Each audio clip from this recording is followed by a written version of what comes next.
चलिए good morning सभी को, good morning, very very good morning सभी को, गुड मॉर्निंग सभी को, जय हिंद सभी को, राम राम सभी को, राधे राधे राधे राधे भाई, राधे राधे, हर हर महादेव। और देखिए पहला क्वेश्चन आपके सामने आ गया है, कह रहा है कि गुप्त शासकों की जो राजकीय भाषा है क्या थी। चलिए बताइएगा, गुप्त शासकों का राजकीय धर्म आपसे पूछा गया है। क्या पूछा गया है? राजकीय धर्म पूछा है। तो भाई गुप्त शासकों की जो राजकीय धर्म था वो कौन था? तो दोस्तों ये वैष्णव संप्रदाय को मानते थे। यहां पर आंसर जो आपका बनेगा वो आपका ए हो जाएगा, वैष्णव। क्या हो जाएगा? वैष्णव। इसका जो आंसर है वो राइट हो जाएगा। और आगे बढ़िए, क्वेश्चन आपसे अगला पूछा गया है, कह रहा है निर्गुण संत मत का प्रथम प्रतिपादक इनमें से कौन था। बताइएगा, निर्गुण संत मत का प्रथम प्रतिपादक इनमें से कौन था। यहाँ पर आंसर है राइट क्या हो जाएगा। चलिए, कौन आपके संत थे जो निर्गुण भक्ति पर संदेश दिया करते थे? तो ये है दोस्तों ऑप्शन नंबर आपके कबीरदास। याद रखिएगा कि कबीरदास ने निर्गुण भक्ति का संदेश दिया है ना। उनके राम से तात्पर्य निर्गुण ब्रह्मा से है ना। तो इन्होंने निर्गुण ब्रह्मा की प्राप्ति के लिए यहां पर जो आंसर है वो आपका ये नंबर है राइट हो जाएगा। और आगे बढ़िए, क्वेश्चन आपसे अगला पूछा गया है, कह रहा है सिंधु सभ्यता का पतन निम्न में से कब माना जाता है।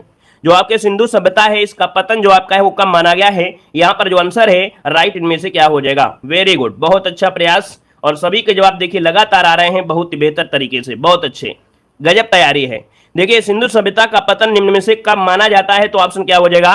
तो एक ऑप्शन बनेगा आपका बी नंबर। याद रखिएगा 1500 ईस्वी पूर्व माना जाता है, जो कि ऑप्शन बनेगा यहाँ पर बी नंबर है राइट हो जाएगा। ठीक है, सभी को राम राम, सभी को जय हिंद, सभी को गुड मॉर्निंग। देखो दिया गया है कि शेख निजामुद्दीन औलिया किस सूफी संप्रदाय से संबंधित है। बताना है जो आपके शेख निजामुद्दीन औलिया है ये किस सूफी संप्रदाय से संबंधित है। फोर का ऑप्शन क्या हो जाएगा।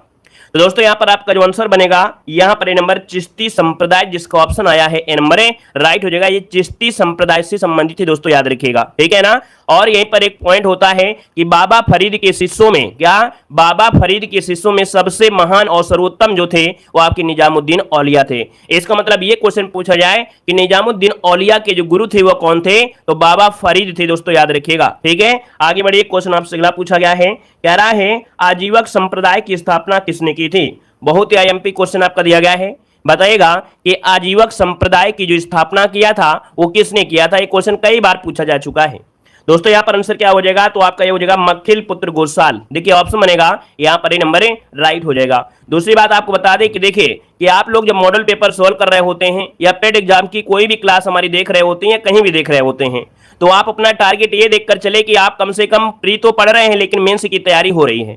क्योंकि मेंस एग्जाम में भी कहीं ना कहीं यही आपका पूछा जाता है, थोड़ा सा लेवल और हो जाता है, थोड़ा सिलेबस और ऐड हो जाता है, ठीक है ना। तो याद रखिएगा एक साथ दो काम आपके हो रहे हैं। पीटी एग्जाम को अच्छे से तैयारी कर लेंगे तो आप समझिए मेंस एग्जाम जो भी होगा उसमें आपको मेहनत कम करनी पड़ेगी। हिस्ट्री, पॉलिटी, ज्योग्राफी वगैरह बहुत कम पढ़ना पड़ेगा। तो ध्यान से और मन से पढ़िए पूरी तरीके से। ये समझिए कि हमारा टारगेट यहाँ पर है मेंस एग्जाम में, ठीक है ना। आगे बढ़िए, क्वेश्चन आपसे अगला पूछा गया है, कह रहा आपसे यहाँ पर कि निम्न में से किसने लाठी क्लब की स्थापना की थी। चलिए बताइएगा लाठी क्लब का जो स्थापना किया वो किसने किया था।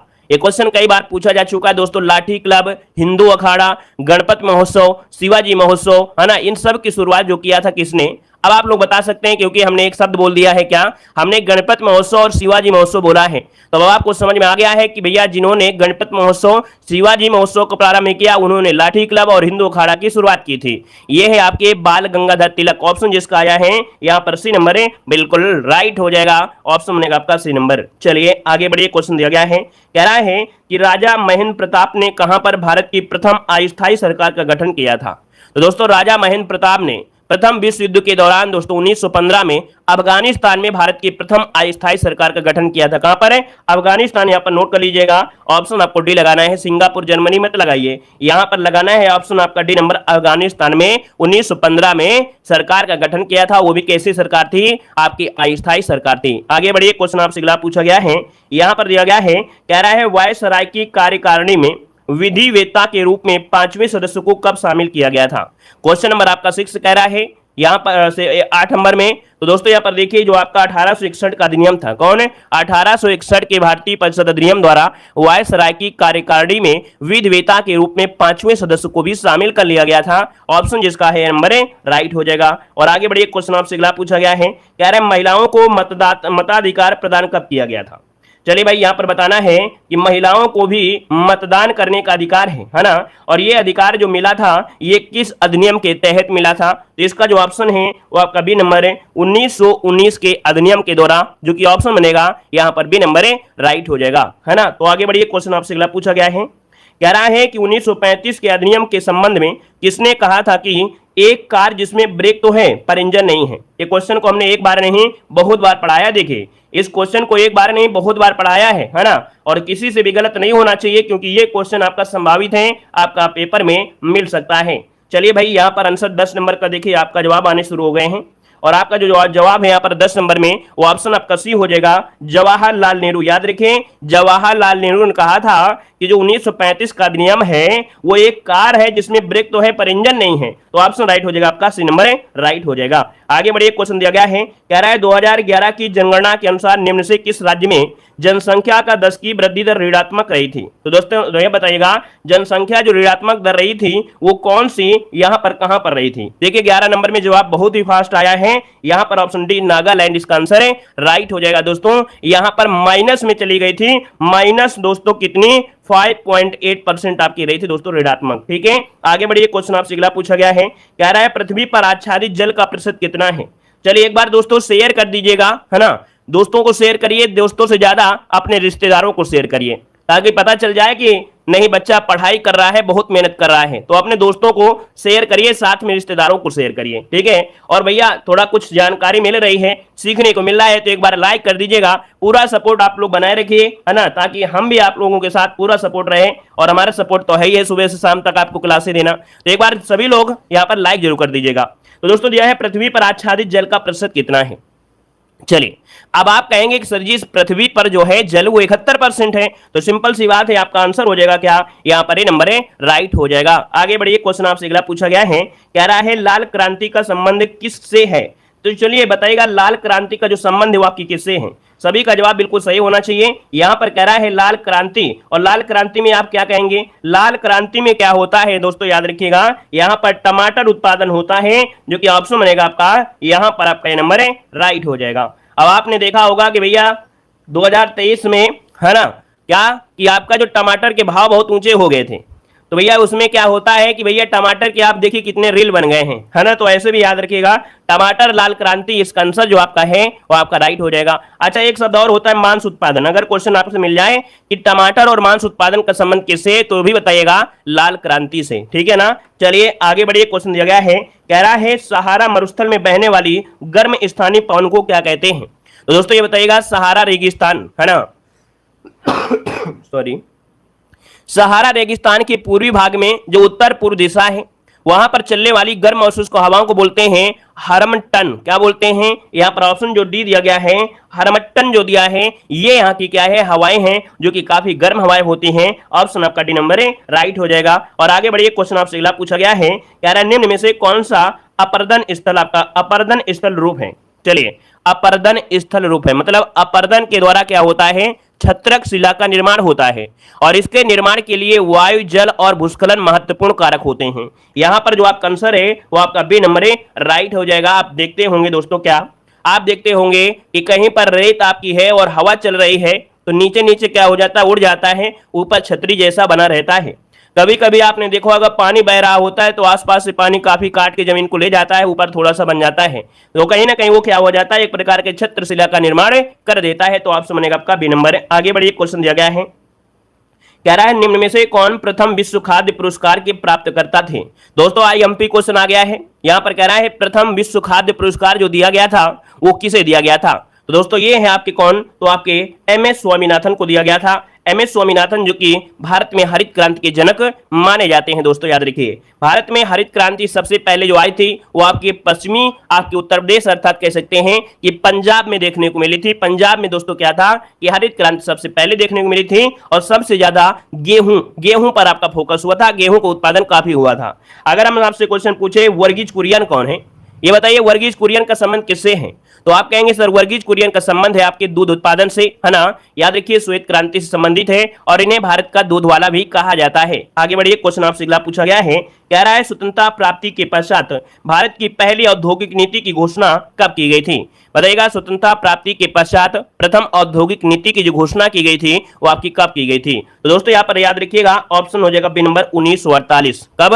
1948, वो भी डेट याद रखिएगा 6 अप्रैल, ठीक है, 6 अप्रैल 1948 को इसकी स्थापना की गई थी। और किसके प्रयास से की गई थी? उस समय केंद्रीय उद्योग मंत्री थे डॉक्टर श्यामा प्रसाद मुखर्जी। कौन? डॉक्टर श्यामा प्रसाद मुखर्जी के द्वारा की गई थी, याद रखिएगा। आगे बढ़िए, क्वेश्चन आपसे अगला पूछा गया है, कह रहा है भारतीय प्रतिभूति एवं विनिमय बोर्ड का मुख्यालय स्थित है। अच्छा क्वेश्चन है, जवाब दीजिएगा कि भारतीय प्रतिभूति एवं विनिमय बोर्ड का जो मुख्यालय है वो आपके कहां पर है? मतलब इसे कहते हैं सेबी। क्या बोलते हैं? सेबी का मुख्यालय। बताइए सेबी का जो मुख्यालय है वो आपके कहां पर है? तो दोस्तों सेबी का मुख्यालय ये आपके मुंबई में है, याद रखिए कहां पर है? मुंबई में है। और अगर आपसे पूछे भैया कि यहां पर की जो स्थापना की गई थी वो आपके कब की गई थी, तो आपके 12 अप्रैल 1992 को। कब की गई थी? 1992 को की गई थी। क्लियर है? इतना पॉइंट सभी का क्लियर होगा, उम्मीद है इतना सब कुछ समझ में आ रहा होगा। आगे बढ़िए, क्वेश्चन आपसे अगला पूछा गया है, कह रहा है कि पैन नंबर अर्थात जो आपका परमानेंट अकाउंट नंबर है इसे देने की संस्तुति किस समिति द्वारा की गई थी? मतलब जो आपका पैन नंबर आपका होता है ना, ये किसके द्वारा शुरुआत हुई थी? तो दोस्तों ये है महावीर त्यागी समिति। कौन है? महावीर त्यागी समिति। इसका जो आंसर है यहाँ पर 19 नंबर में ऑप्शन डी नंबर राइट हो जाएगा। नया क्वेश्चन जैसे ही मिले तो उसको नोट करिएगा। हमने बताया है कि जितनी मेहनत अगर आज अभी आप कर लेते हैं, अगर जितनी मेहनत अभी करेंगे भैया उतने आपको आराम मिलेगा। और अभी से अगर मस्ती करेंगे क्लास में तो भी बाद में आपको दिक्कत होगी। आज की मस्ती बाद में आपको रुलाएगी, लेकिन आज का मेहनत अगर आप 10 दिन नहीं, आप समझिए जब मेंस एग्जाम में जाएंगे तो आपको यही खुशी मिलेगी कि नहीं हमने पेड एग्जाम में अच्छे से मेहनत किया है। तो आज का देखिए कि आज आप कितने अच्छे तरीके से इसे डील कर रहे हैं। जो चीज नहीं आता है उसको कॉपी में नोट भी कर लिया करिए, ताकि एग्जाम के समय आपको वीडियो ना ढूंढना पड़े कि सर ने कहा था कि ये क्वेश्चन नोट करिएगा। उस समय आप पहले से कॉपी नोट किया करिए, स्क्रीनशॉट ले लिया करिए और कॉपी में आप एग्जाम के पहले उसको डेली रिवीजन करिए। ठीक है, आगे बढ़िए, क्वेश्चन आपसे दिया गया है, कह रहा आपसे कि भारत का पहला निर्यात प्रसंस्करण क्षेत्र कहां स्थापित किया गया था? चलिए यहां पर जवाब देना है कि भारत का पहला निर्यात प्रसंस्करण क्षेत्र कहां पर स्थापित किया गया था। दोस्तों ऑप्शन यहां पर बी हो जाएगा आपके कांडला। ये कांडला कहां पर है भाई? कांडला कहां पर है? इसकी स्थापना जो हुई थी 1965 में हुई थी कांडला। और कांडला कहां पर है? हमने बताया कांडला है आपके गुजरात में। कहां पर है? आपके गुजरात में। तो ऑप्शन क्या बनेगा आपका? बी नंबर राइट हो जाएगा। नेक्स्ट क्वेश्चन को आते हैं। क्वेश्चन दिया गया है, कह रहा है वर्तमान में भारत में उच्चतम न्यायालय में कुल कितने न्यायाधीश आपके हैं? चलिए क्वेश्चन नंबर लॉक किया जाए और जवाब दीजिए। इसका आंसर क्या हो जाएगा कि वर्तमान में भारत में उच्चतम न्यायालय में कुल कितने न्यायाधीश हैं? तो दोस्तों यहां पर आंसर क्या लगाएंगे आप लोग? 30 लगाएंगे, 32 लगाएंगे, 34 लगाएंगे या 33 लगाएंगे? भाई क्या जवाब देंगे? तो दोस्तों 33 तो आपके थे, है ना, कुल न्यायाधीश पूछा गया है तो 33 तो आपके थे ही थे, है ना। लेकिन इनके साथ ही क्या है, एक और भी आपके प्रधान न्यायाधीश होंगे और प्रधान न्यायाधीश होंगे तो भी आपके 34 हो जाएंगे। तो इस हिसाब से ऑप्शन क्या लगा देंगे? सी नंबर, क्योंकि कुल दे दिया गया है। तो 33 तो आपके थे, 33 प्लस 1 आपका हिसाब से आपका 34 जो आपका आंसर है वो आपका राइट हो जाएगा। ठीक है भाई, चलिए आगे बढ़िए। क्वेश्चन आपसे अगला पूछा गया है, आपसे कह रहा है कि उच्चतम न्यायालय के न्यायाधीशों की अवकाश की जो आयु होती है वो कितनी होती है? चलिए बताइएगा कि उच्चतम न्यायालय के न्यायाधीशों की अवकाश की जो आयु है वो कितनी होती है 22 नंबर में? तो चलिए दोस्तों यहाँ पर जवाब देना है। यहाँ पर देखिए हमारे चैनल पर पढ़ाई पर फोकस किया जाता है, हम न्यूज नहीं बनाते हैं।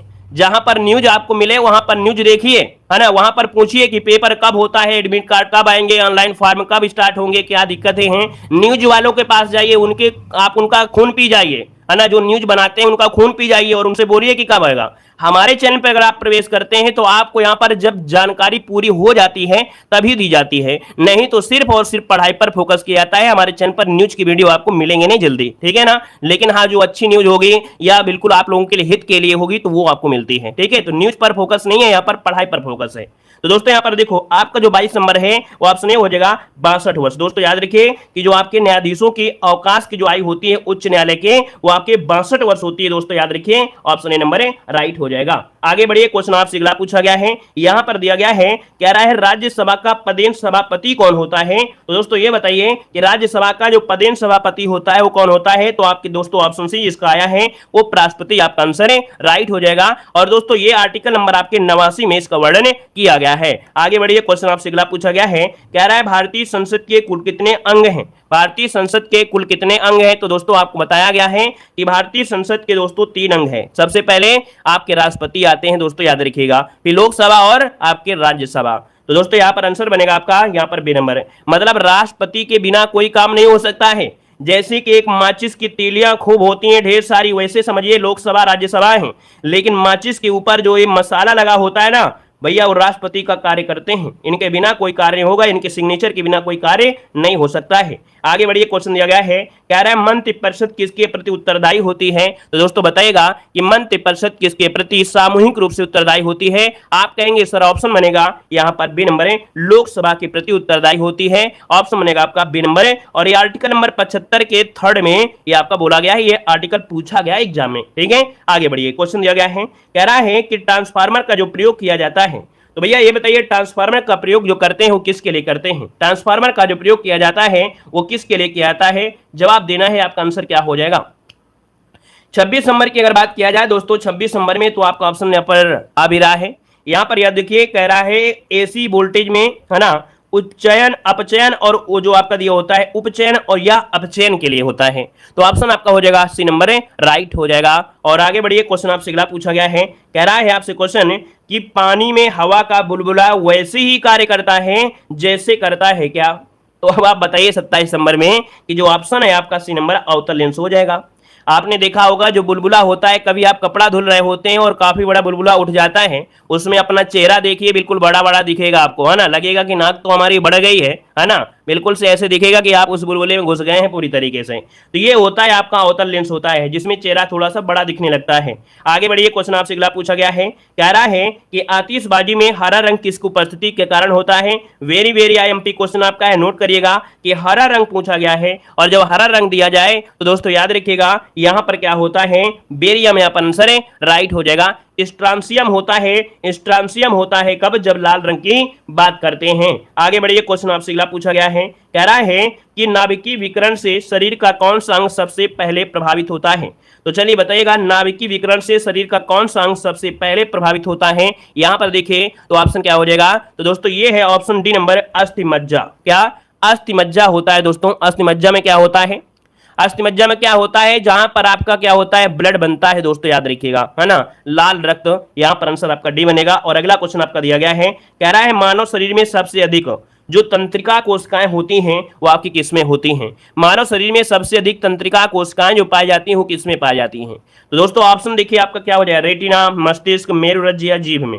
इस क्वेश्चन को देखते हैं कितने लोग सही कर देंगे। वैसे इस क्वेश्चन को आप लोग सॉल्व करेंगे आसानी से लगा सकते हैं। आपने देखा होगा माइंड में भाई इतनी ज्यादा आपके कह सकते हैं तंत्रिकाएं होती हैं, आप देखे होंगे। यहां पर आंसर क्या हो जाएगा? यहां पर बी नंबर, मस्तिष्क में दोस्तों आपका आंसर है, राइट हो जाएगा। ठीक है, आगे बढ़िए, क्वेश्चन आपसे अगला पूछा गया है।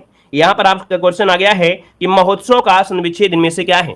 बताइएगा, महोत्सव का संविच्छेद पूछा गया है, और आपका महोत्सव का जो संविच्छेद बनेगा इनमें से राइट क्या हो जाएगा भाई? चलिए जवाब दीजिए, फटाफट जवाब देना है, गलती नहीं होना चाहिए। नाक मत कटाइएगा, क्योंकि हिंदी में अगर आपने नाक कटा दिया तो समझो बेकार है ना भाई। हम आपको इतनी हिंदी पढ़ाते रहते हैं और उसमें भी आप नाक कटा दे हिंदी में, तो भी बिल्कुल बेकार बात है ना। चलिए, तो यहाँ पर देखिए आपका जो आंसर है लगभग सभी का जवाब सही आ गया है। यहाँ पर 31 नंबर का महाधन उत्सव कहीं लिखा है, यहाँ पर देखिए महाधन उत्सव जिसका ऑप्शन है यहाँ पर है, राइट हो जाएगा, बी नंबर इसका राइट हो जाएगा। अगर हम आपसे पूछे कौन सी संधि है तो आप कहेंगे सर ट्रिक के हिसाब से देखा जाए तो ओ की मात्रा जहां पर होती है वहां पर गुण संधि होता है, याद रखिएगा। ओ की मात्रा होती है तो आपका क्या हो जाएगा? गुण संधि हो जाएगा दोस्तों, याद रखिएगा। ए की मात्रा और ओ की मात्रा, और एक होता है अर।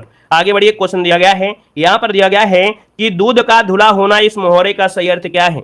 ये मुहावरा तो सब लोग बोल लेते हैं, बताइएगा कि दूध का धुला होना मतलब क्या होता है? निर्दोष होना। यहाँ पर आंसर जो आपका है वो आपका ये नंबर है, निर्दोष होना, जिसका ऑप्शन आया है राइट हो जाएगा। और आगे बढ़िए, क्वेश्चन आपसे अगला पूछा गया है, कह रहा है जिसकी लाठी उसकी भैंस लोकोक्ति का सही अर्थ क्या है?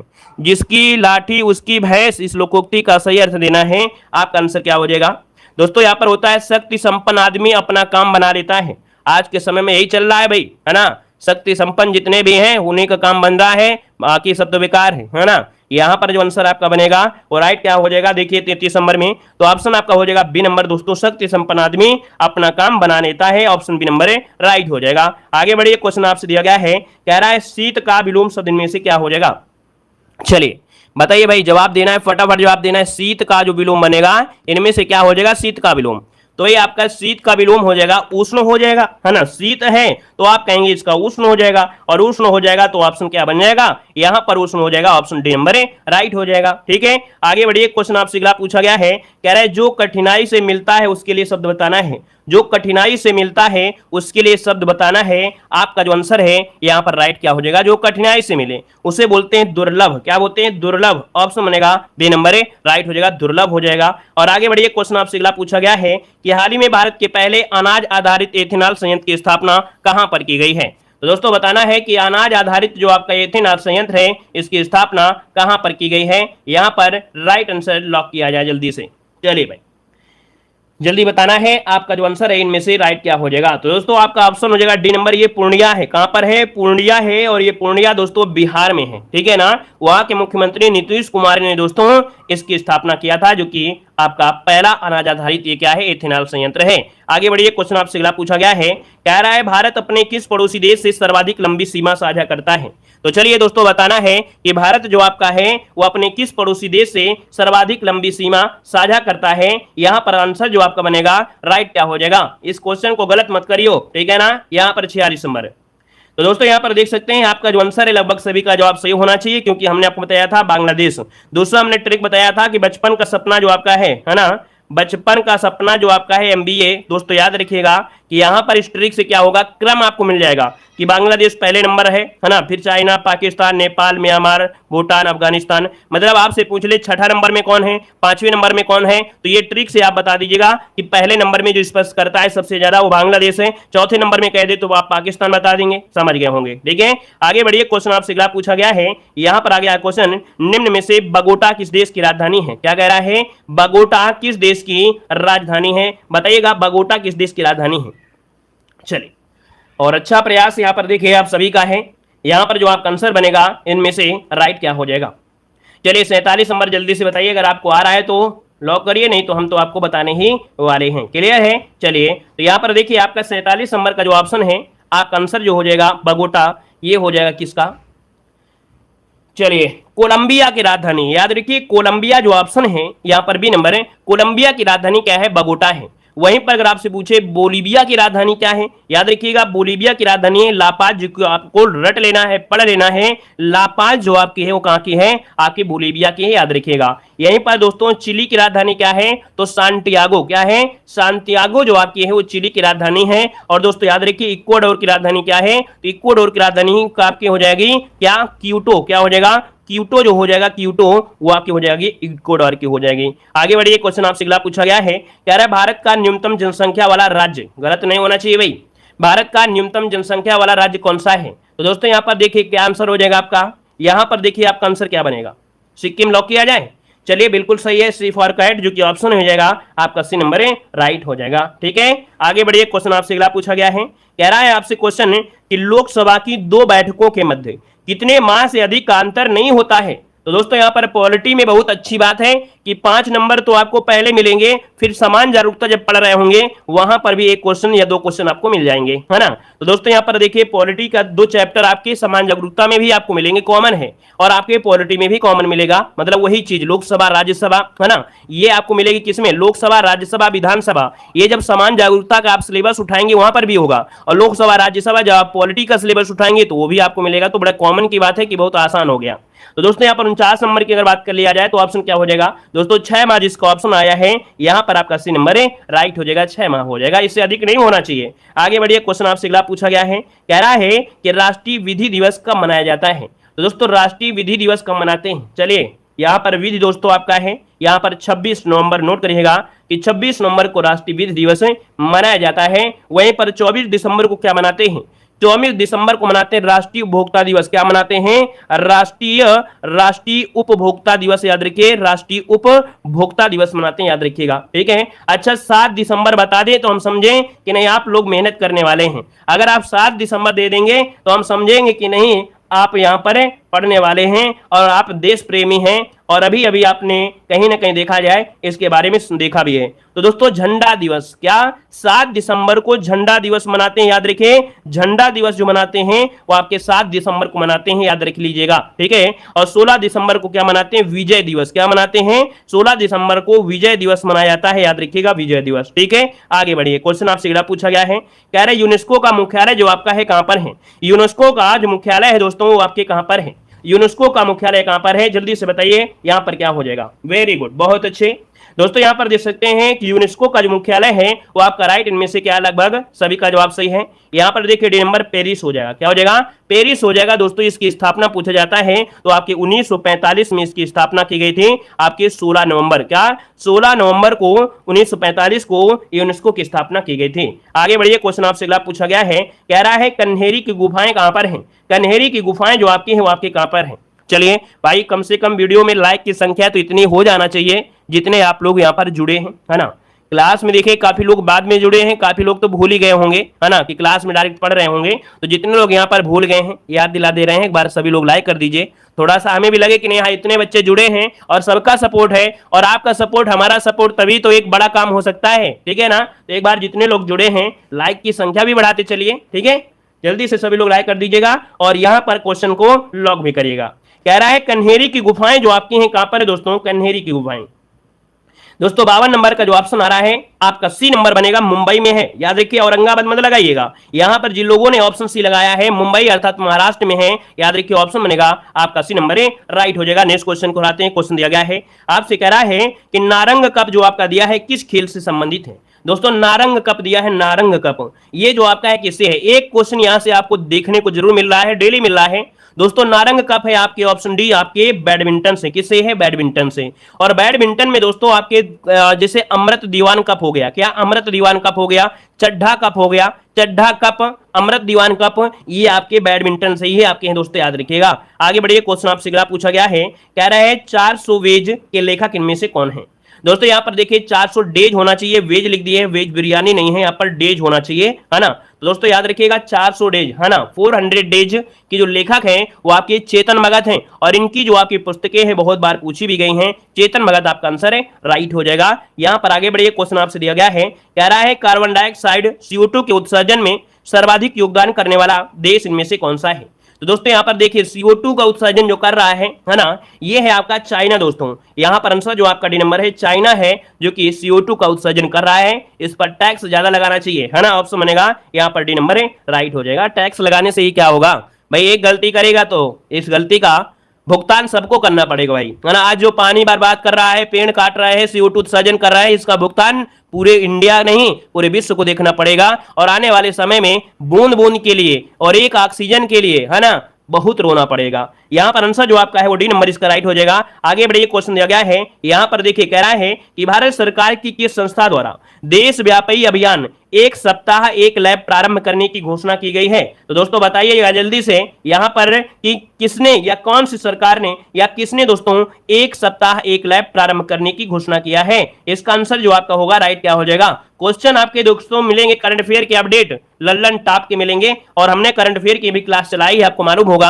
है ना। तो आप करंट अफेयर भी डेली देखिए, तभी आपका उद्धार होगा, क्योंकि 10 नंबर है और 10 नंबर बहुत बड़ी बात होती है भाई। जो लोग मैथ में वीक हैं उनको कहीं ना कहीं करंट अफेयर में पूरी तरीके से कमांड करना पड़ेगा, नहीं तो भी बिल्कुल बेकार हो जाएंगे भाई। मैथ भी नहीं आती, करंट अफेयर नहीं आती, तो भाई आप 40 नंबर 50 नंबर लेके क्या करेंगे भाई, है ना। 40-50 नंबर नहीं है, इसलिए करंट अफेयर पर ज्यादा से ज्यादा मेहनत करिएगा। यहां पर देखिए आपका जो आंसर है आपका डी हो जाएगा, याद रखिएगा CSIR यहां पर हो जाएगा, अर्थात CSIR मतलब होता है वैज्ञानिक औद्योगिक अनुसंधान परिषद ने एक सप्ताह एक लैब प्रारंभ करने की घोषणा की है, ऑप्शन डी हो जाएगा। आगे बढ़िए, क्वेश्चन दिया गया है कि प्रधानमंत्री कौशल को काम कार्यक्रम का नया नाम PM विकास योजना किस मंत्रालय द्वारा रखा गया है। मतलब दोस्तों प्रधानमंत्री कौशल का, है ना, ये जो आपका रखा गया था इसका नया नाम क्या है, यहाँ पर PM विकास योजना किस मंत्रालय के द्वारा, तो ये शुरू किया गया है, ऑप्शन ए नंबर है आपके अल्पसंख्यक कार्य मंत्रालय, क्या अल्पसंख्यक कार्य मंत्रालय, इसका आंसर आपका राइट हो जाएगा। आगे बढ़िए, क्वेश्चन आपसे अगला पूछा गया है, यहां पर दिया गया है कि 21 जथरे, क्या 21 जथरे या चावल के त्योहार का शुभारंभ किस राज्य ने किया है। बताइएगा 21 जथरे या चावल के त्योहार का जो शुभारंभ किया है वो किसने किया है? तो दोस्तों याद रखिए ये है ऑप्शन बी, आपके केरल ने। किसने? आपके केरल ने इसकी शुरुआत किया है। और अगला क्वेश्चन आपसे दिया गया है, कह रहा है वर्ष 2021-22 में वैश्विक स्तर पर सर्वाधिक चीनी उत्पादन और निर्यात करने वाला देश इनमें से कौन है? दोस्तों यहाँ पर चीनी उत्पादन और निर्यात में देखा जाए तो यहाँ पर जो आंसर डी नंबर है आपका भारत, आपका जवाब राइट हो जाएगा। नेक्स्ट क्वेश्चन को आते हैं। क्वेश्चन दिया गया है कि परमाणु ऊर्जा नियामक बोर्ड का अध्यक्ष किसे बनाया गया है? चलिए बताइएगा कि परमाणु ऊर्जा नियामक बोर्ड का जो अध्यक्ष बनाया गया है वो किसे बनाया गया है? यहां पर आंसर क्या हो जाएगा? चलिए अच्छा क्वेश्चन है, यहां पर याद रखिएगा आपका जो आंसर बनेगा यहां पर दिनेश कुमार शुक्ला, जो कि ऑप्शन जिसका आ रहा है यहां पर आपका डी नंबर राइट हो जाएगा। दिनेश कुमार शुक्ला आपका जवाब बन जाएगा। आगे बढ़िए, क्वेश्चन आपसे दिया गया है कि नौसेना द्वारा पश्चिम बंगाल में दूसरा पनडुब्बी संग्रहालय बनाया जा रहा है। पहला पनडुब्बी संग्रहालय कहां पर स्थापित है? तो दोस्तों यहां पर याद रखिए नौसेना द्वारा पश्चिम बंगाल में क्या हो रहा है? दूसरा पनडुब्बी संग्रहालय बनाया जा रहा है। तो ये बताइए पहला वाला कहां था? पहला वाला जो था वो कहां पर? तो दोस्तों याद रखिए पहला वाला जो है वो आपकी विशाखापट्टनम में है। कहां पर है? विशाखापट्टनम। और विशाखापट्टनम तो आप लोग जानते हैं, आप पूर्वी में आप जाएंगे तो आपका भैया ये आंध्र प्रदेश विशाखापट्टनम हो जाएगा।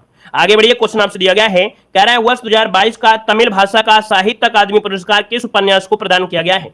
तो चलिए दोस्तों यहाँ पर जवाब देना है। आपका आंसर में से राइट क्या हो जाएगा? तो राइट हो जाएगा दोस्तों ये बी नंबर है, गोरात विकन्ना। कौन है? गोरात विकन्ना है जिन्हें साहित्य अकादमी 2022 का उपन्यास के लिए इनको पुरस्कार दिया गया था। ऑप्शन बनेगा आपका बी नंबर है। और आगे बढ़िए, क्वेश्चन दिया गया है, यहाँ पर देखो ये जो आप कह रहे हैं वो पूरे IAS अधिकारी भी आप कह रहे हैं और इनका उपन्यास का नाम है काला पानी। याद रखिएगा इनके उपन्यास का नाम क्या है? काला पानी है, याद रखिएगा। नेक्स्ट क्वेश्चन को आइए, क्वेश्चन दिया गया है कि भारत द्वारा पहली बार वीर गर्जियन हवाई युद्धाभ्यास किस देश के साथ आयोजित करने की घोषणा की गई है? तो दोस्तों ये पहली बार होगा जो कि वीर गार्जियन हवाई युद्धाभ्यास होगा। और ये किस देश के साथ होगा? यहां पर आंसर लॉक करना है तो ऑप्शन सी हो जाएगा आपके जापान के साथ। किसके साथ? जापान, इसका आंसर राइट हो जाएगा। और आगे बढ़िए, क्वेश्चन आपसे दिया गया है कि दिया गया है अरुणोदय पॉइंट 2 योजना किस राज्य द्वारा प्रारंभ की गई है? अरुणोदय पॉइंट 2 जो योजना है ये किस राज्य के द्वारा प्रारंभ की गई है? यहां पर आंसर हो जाएगा सी नंबर आपके असम के द्वारा। किसके द्वारा? असम के द्वारा। और अगला क्वेश्चन यहां पर आपका दिया गया है, कह रहा है शीर्ष, क्या दिया है? शीर्ष ग्रीन बिल्डिंग पुरस्कार 2022 से किस संस्था को सम्मानित किया गया है?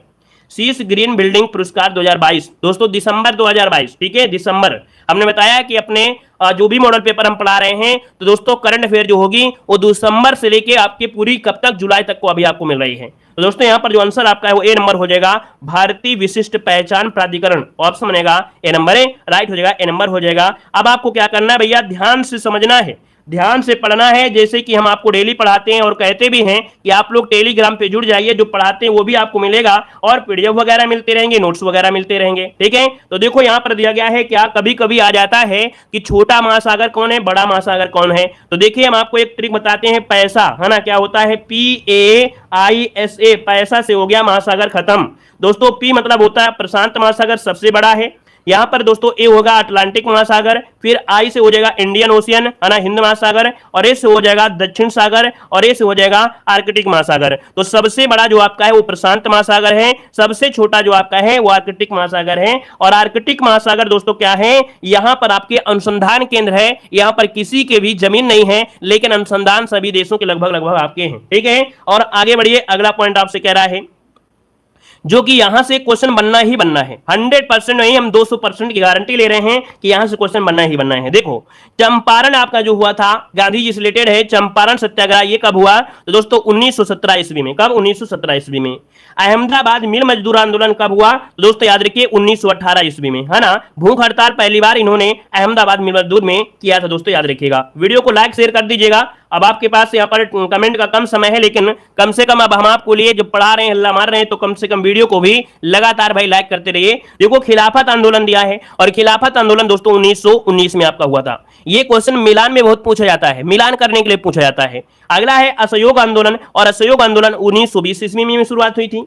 अगला है कांग्रेस की अध्यक्षता, तो दोस्तों यहां पर देखिए गांधी जी रिलेटेड है। गांधी जी 1924 में गांधी जी ने कांग्रेस की अध्यक्षता की थी, बेलग्राम कर्नाटक में किया था। और अगला है दांडी मार्च या सविनय अवज्ञा आंदोलन जो हुआ था वो 1930 में गांधी जी ने किया था। अगला है गांधी-इरविन समझौता जो हुआ था महात्मा गांधी का, वो तो 1931 में हुआ था।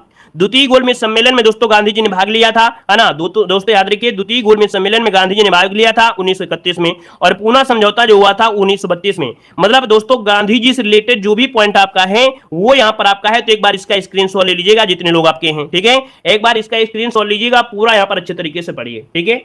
चलिए आगे बढ़िए, क्वेश्चन आपसे अगला पूछा गया है। यहां पर देखिए कुछ मंदिर हैं जहां से एक क्वेश्चन आपको बनेगा कि कौन से मंदिर का निर्माण किसने करवाया, है ना, और ये कहां पर स्थित है। 100% देखो हमने बताया ना कि मजाक वाली क्लास नहीं है, ये सीरियस वाली क्लास है। जितना समय आप दे देंगे उतना ही अच्छा होगा। देखो दिया खजुराहो मंदिर, खजुराहो मंदिर दोस्तों एमपी में है, और बनवाया किसने था, आपके चंदेल शासकों ने बनवाया था। किसने, चंदेल शासकों ने बनवाया था।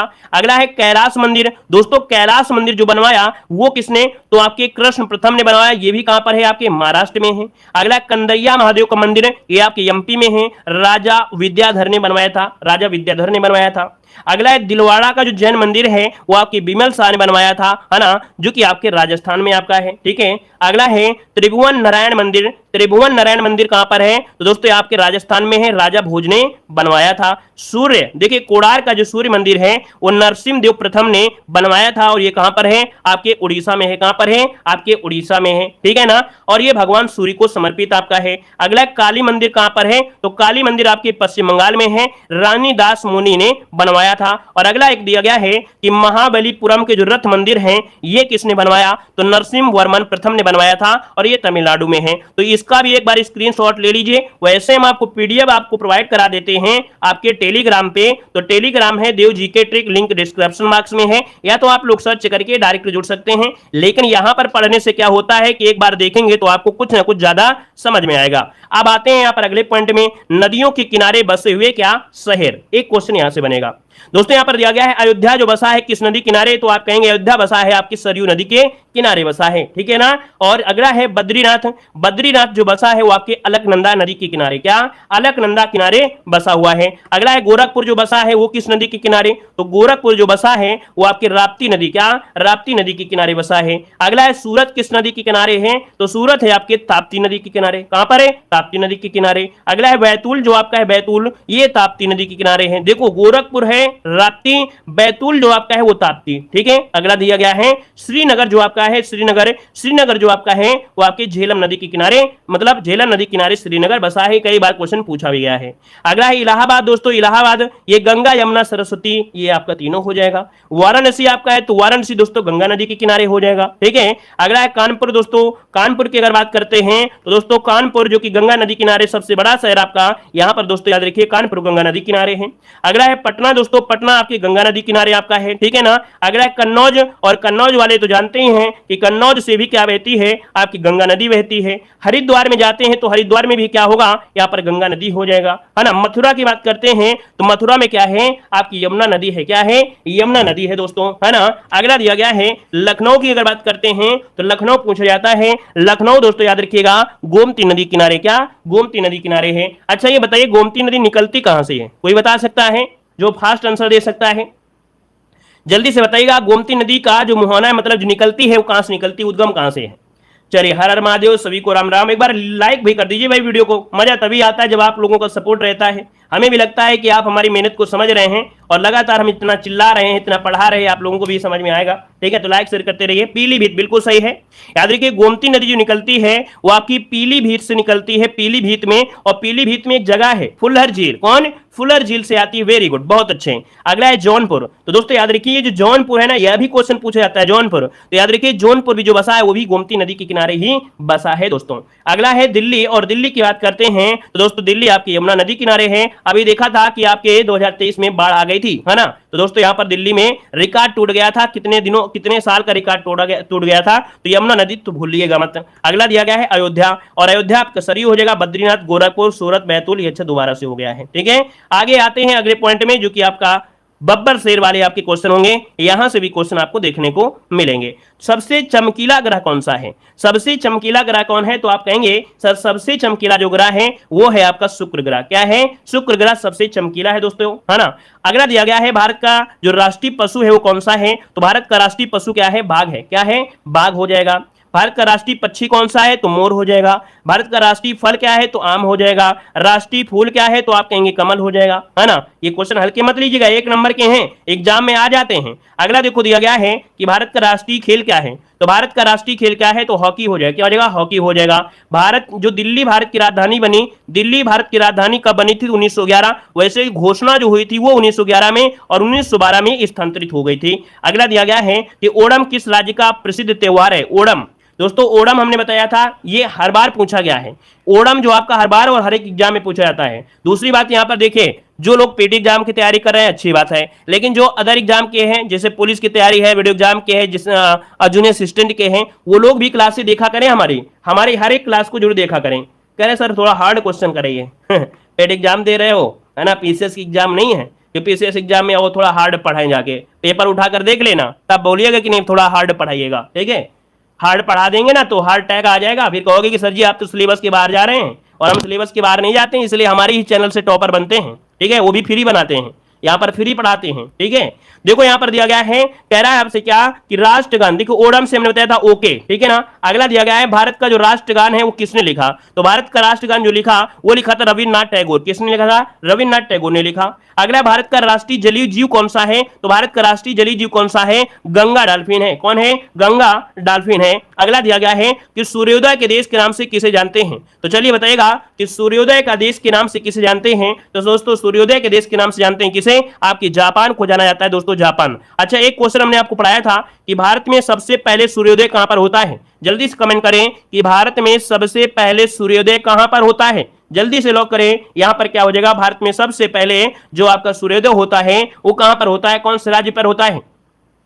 अरुणाचल प्रदेश, बिल्कुल सही है, याद रखिएगा अरुणाचल प्रदेश में होता है, याद रखिए सबसे पहले अरुणाचल प्रदेश में होता है, ठीक है। आगे बढ़िए, क्वेश्चन आपसे दिया गया है, कह रहा है संविधान सभा का जो स्थायी अध्यक्ष कौन? संविधान सभा का स्थायी अध्यक्ष कौन था? दोस्तों डॉक्टर राजेंद्र प्रसाद। क्या हो जाएगा? डॉक्टर राजेंद्र प्रसाद आपका जवाब राइट हो जाएगा। अगला है विश्व रेड क्रॉस दिवस किस तिथि को या किस तारीख को मनाते हैं? तो विश्व रेड क्रॉस दिया है 8 मई को मनाते हैं दोस्तों, विश्व रेड क्रॉस 8 मई को मनाते हैं। अंतरराष्ट्रीय महिला दिवस कब मनाते हैं? तो अंतरराष्ट्रीय महिला दिवस मनाते हैं कब? 8 मार्च को मनाते हैं। कब मनाते हैं? 8 मार्च, जो कि क्वेश्चन बार बार पूछे गए हैं। अगला है क्षेत्रफल की दृष्टि से भारत का सबसे छोटा राज्य कौन है? तो गोवा हो जाएगा। जो हम ये पढ़ा रहे हैं ना, ये बार बार पूछे गए हैं, बार बार पूछे गए, एक बार नहीं बार बार पूछे गए हैं, और पेट के साथ साथ विभिन्न परीक्षाओं में भी पूछे गए हैं, ठीक है दोस्तों। यहां पर देखिए गोवा हो गया। जय जवान जय किसान का नारा जो दिया किसने दिया था? जय जवान जय किसान का जो नारा दिया वो किसने दिया था? तो आपके लाल बहादुर शास्त्री। किसने दिया? लाल बहादुर शास्त्री ने दिया था। अगला है संविधान सभा की प्रारूप समिति के अध्यक्ष कौन थे? तो संविधान सभा की प्रारूप समिति के अध्यक्ष कौन थे? तो डॉक्टर भीमराव अंबेडकर। क्या? डॉक्टर भीमराव अंबेडकर। याद रखिएगा प्रारूप समिति में 7 लोग थे, जिसमें से आपके डॉक्टर भीमराव भी इसमें शामिल थे, ठीक है। अगला है भारत के राष्ट्रीय झंडे की लंबाई और चौड़ाई का अनुपात बताइएगा। दोस्तों ये क्वेश्चन पूछा गया था तो अच्छे क्या हुआ, किसी ने 2:3 लगा दिया था, लेकिन याद रखिएगा कि जो आपका भारत है, भारत का राष्ट्रीय झंडा है, उसकी लंबाई और आपका चौड़ाई का अनुपात क्या है? 3:2। क्या हो जाएगा? 3:2 आपका हो जाएगा। अगला दिया गया है, अगला पॉइंट आ गया है, क्या कह रहा है? पंजाबी भाषा की जो लिपि है वो आपकी कौन सी है?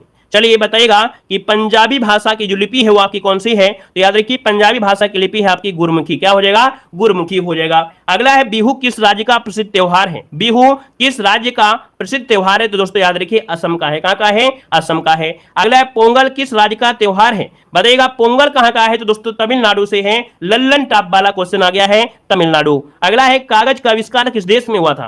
तो दोस्तों कागज का आविष्कार हुआ था आपकी चीन में। कहां हुआ था? आपकी चीन में हुआ था। अगला दिया गया है गौतम बुद्ध के बचपन का नाम क्या था? गौतम बुद्ध के बचपन का नाम पूछा गया है, और गौतम बुद्ध के बचपन का नाम दोस्तों क्या था? सिद्धार्थ था। क्या था? सिद्धार्थ था। अगला मछली किसकी सहायता से सांस लेती हैं? तो मछली लेती हैं गलफड़ों के माध्यम से, गिल्फ के माध्यम से।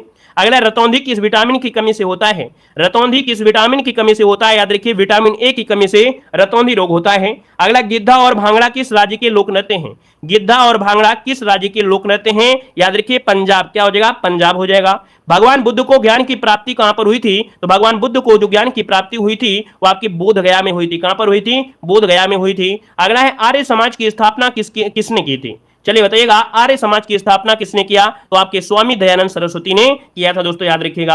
अगला दिया गया है कि भारत का प्रथम गवर्नर जनरल, देखिए भारत का प्रथम गवर्नर जनरल कौन है? तो विलियम बेंटिंग। कौन? विलियम बेंटिंग हो जाएगा। और अगला है टेलीविजन का आविष्कार किसने किया था? तो दोस्तों याद रखिए, टेलीविजन का आविष्कार जो किया था वो है John Logie Baird. John Logie Baird. अगला है भारत की पहली महिला शासक कौन थी? भारत की पहली महिला शासक थी रजिया सुल्तान। कौन है? रजिया सुल्तान हो जाएगा। और अगला है कि इंसुलिन का प्रयोग किस बीमारी के उपचार में होता है? तो बताइएगा, कह रहा आपसे इंसुलिन का जो दिया है, इंसुलिन का जो प्रयोग होता है किस बीमारी के उपचार में? तो आपके मधुमेह में होता है। कौन सा विटामिन आंवले में प्रचुर मात्रा में मिलता है? तो दोस्तों याद रखिए, विटामिन सी होता है आंवले में। अगला है भारत में सशस्त्र बलों का सर्वोच्च सेनापति कौन होता है? तो याद रखिए, राष्ट्रपति होता है, याद रखिएगा, है ना। अगला है भारत की मुख्य भूमि का दक्षिणतम किनारा कौन सा है? तो मुख्य भूमि पूछा है, और जब मुख्य भूमि पूछा है तो आप कहेंगे कन्याकुमारी। क्या कहेंगे? कन्याकुमारी। लेकिन ये बोल देता कि भारत का दक्षिणतम बिंदु कौन सा है, तब आप क्या बोलते? आप कहते निकोबार, जो आपका है ना।